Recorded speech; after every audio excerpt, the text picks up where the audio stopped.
आज के वीडियो में हम आपको वॉकर और उसके साथ ट्रांसफर और वॉकिंग के बारे में बताएंगे। फिजियोक्योर से मैं डॉक्टर नीता शर्मा और डॉक्टर रितेश गोहिल आपको कुछ एडवाइस देंगे वॉकर एंड इट्स यूजेस के बारे में।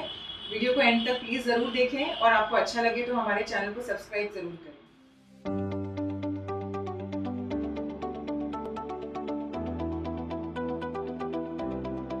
हेलो फ्रेंड्स, सबसे पहले हम देखते हैं कि वॉकर किस तरह होता है। ये एक तरह का most commonly use design walker है। ये लगभग सभी जगह जनरली यही वॉकर यूज़ किया जाता है।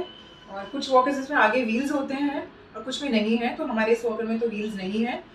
We prefer walker without wheels for more stability. तो सबसे पहले देखते हैं कि वॉकर को हम ओपन कैसे करेंगे। ये फोल्डेबल वॉकर है, इस तरह इसको ओपन करते हैं। जैसे हम ओपन करेंगे यहाँ की जो पिन है ये ऊपर आ जाती है, जब देख सकते हैं आप, तो दैट मीन्स ये वॉकर लॉक हो चुका है अभी और it is the most stable position to use.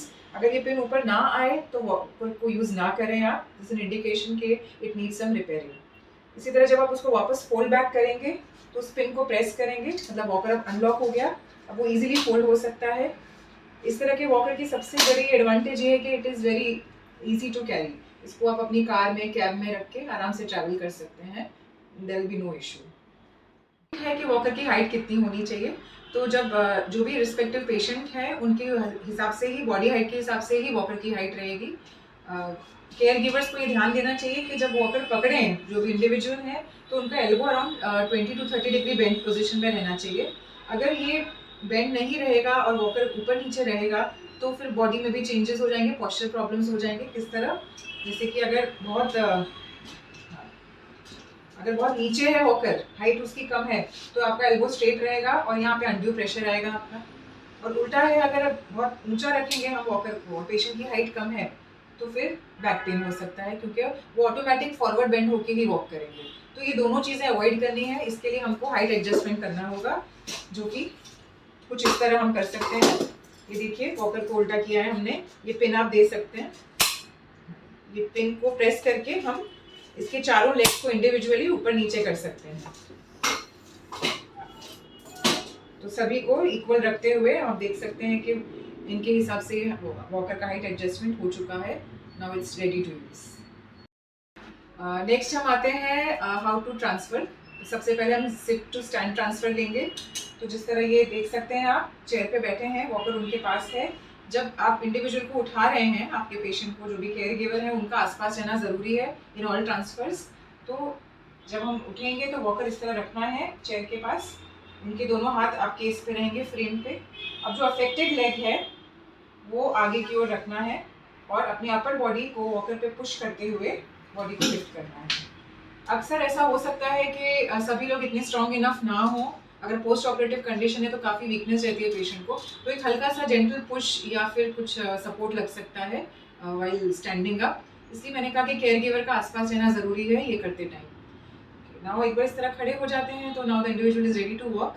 Walk कैसे करना है उसके भी काफ़ी सारे पॉइंट्स हैं जो कि एक एक करके हम आपको बताएंगे। जो नेक्स्ट पॉइंट है वो है वॉकिंग विद द वॉकर। तो आज जो हम केस कवर कर रहे हैं वो है फुल वेट बेयरिंग, वो सारी कंडीशंस जिसमें हम पूरा वेट दे के वॉकर पे चलेंगे। तो किस तरह चलना है, चलते समय हमेशा ये ध्यान में रहना चाहिए कि वॉकर के जो 4 लेग्स हैं उसके बीच में ही हम रहें एट ऑल टाइम्स, खड़े हों चाहे चल रहे हों। कभी भी इस तरह नहीं होना चाहिए कि हमने देखा है बहुत सारे लोग वॉकर को आगे लेते हैं और उनके जो पैर हैं वो वॉकर के पैर के भी आगे चले जाते हैं, कुछ इस तरह। हाँ, सो आप देख सकते हैं कि उनकी बॉडी यहाँ पे टच हो गई वॉकर के फ्रेम को, और कितनी रिस्की ये स्टैंडिंग पोजीशन है। It can lead to falls also, तो this has to be avoided at all cost. इसका उल्टा भी नहीं करना है कि वॉकर बहुत आगे चला गया और हम पीछे रह गए हैं, दिस इज आल्सो रॉन्ग। और अगर आपके वॉकर में व्हील्स होगा तो वॉकर तुरंत स्लाइड हो सकता है आगे, which can again lead to falls. तो इम्पॉर्टेंट पॉइंट ये है यहाँ पे याद रखने के लिए कि आप इस तरह चलें कि वॉकर आगे बढ़े आपका, followed by the affected leg. अगर ये अफेक्टेड लेग है, मान लिया अगर राइट साइड है, देन द नॉर्मल लेग। इसे हम 3 पॉइंट गेट कहते हैं। तो 1 2 3 का इसमें रहता है एक्शन। तो 1 will be walker, 2 will be affected side and 3 will be your non affected, the normal side. अब ये करते हैं उस समय भी हमें ध्यान में रखना है कि हम हील टू टो वॉक करें।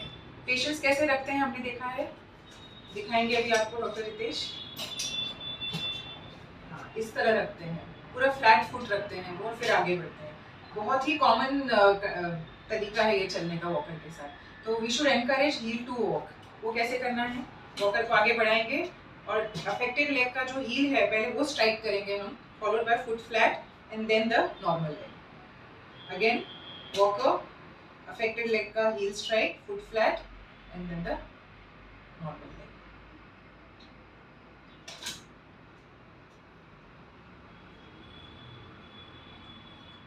बंद कर।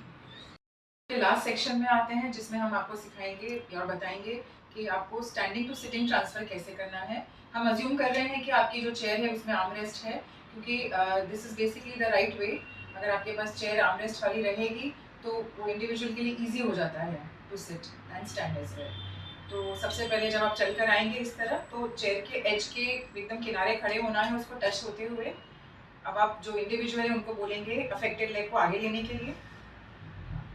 अब वॉकर को छोड़कर आर्मरेस्ट को पकड़ेंगे इस तरह से, हाँ, और अपने बॉडी वेट को उस पर पुश करते हुए स्लोली नीचे बैठना है। अक्सर हमने देखा है हमारी प्रैक्टिस में एकदम आराम से पेशेंट बैठ जाते हैं, वो बैलेंस अपना छोड़ देते हैं। इसी रीज़न से मैंने कहा है कि ट्रांसफर्स के वक्त केयर गिवर्स का आसपास रहना ज़रूरी है। आई होप आपको आज का वीडियो अच्छा लगा हो। अगर फिर भी आपके पास कुछ डाउट्स हो तो प्लीज़ कमेंट सेक्शन में ज़रूर पूछें। आपको हमारा आज का वीडियो अच्छा लगे तो please like, share and subscribe ज़रूर।